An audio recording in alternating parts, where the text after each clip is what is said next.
বাদশাহ হারুনুর রশিদ এবং বৃদ্ধা মহিলার ঘটনা।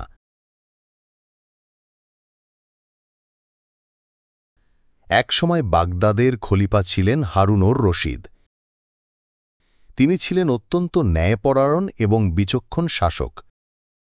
তার শাসনকালে প্রজারা সুখে শান্তিতে দিন কাটাত।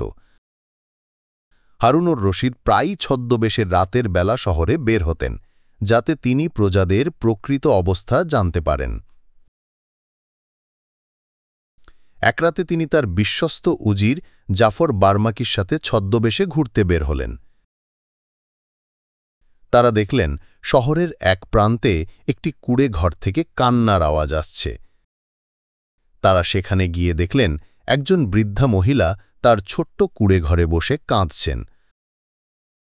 হারুনুর রশিদ তাকে জিজ্ঞাসা করলেন, মা, আপনি কেন কাঁদছেন? আপনার কি হয়েছে? বৃদ্ধা মহিলাটি বললেন, বাবা, আমি কেন কাঁদছি তা জানার কোনো প্রয়োজন নেই। আমাদের খলিফা হারুনুর রশিদ এতটাই দূরবর্তী যে তার কাছে আমার দুঃখ পৌঁছাবে না। হারুনুর রশিদ অবাক হয়ে বললেন, কেন মা, আপনি খলিফাকে এতটা দূরে মনে করছেন কেন? বৃদ্ধা বললেন, আমার একমাত্র ছাগলটি ছিল, যা দিয়ে আমি দুধ বিক্রি করে জীবিকা নির্বাহ করতাম। কিন্তু গতকাল খলিফার সৈন্যরা তাদের সফরের সময়ে আমার ছাগলটি নিয়ে গেছে। আমি তাদের কাছে অনেক অনুনয় বিনয় করেছি, কিন্তু তারা আমার কথা শোনেনি।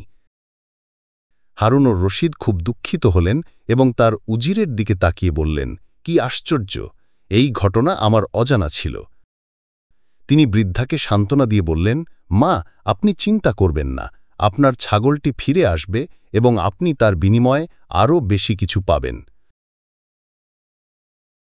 বৃদ্ধা বললেন, বাবা, খলিফার সৈন্যদের বিরুদ্ধে কে কথা বলবে, আর কে আমার মতো একজন গরিবের কথা শুনবে?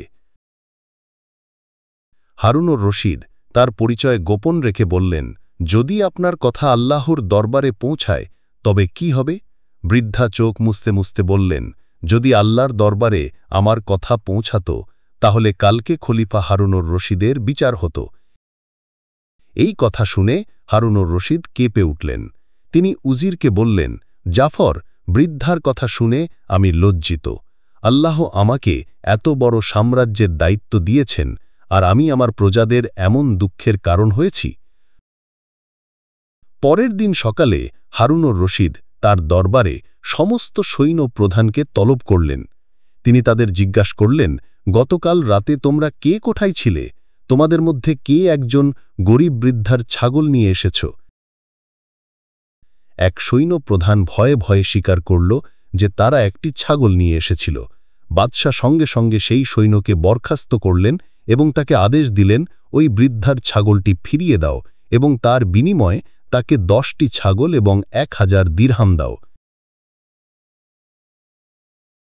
এরপর হারুনুর রশিদ নিজেই সেই বৃদ্ধা মহিলার কাছে গেলেন এবং বললেন, মা, আপনার ছাগলটি ফিরে এসেছে, আর আপনার কথার কারণে আজ একজন শাসকের বিচার হয়েছে।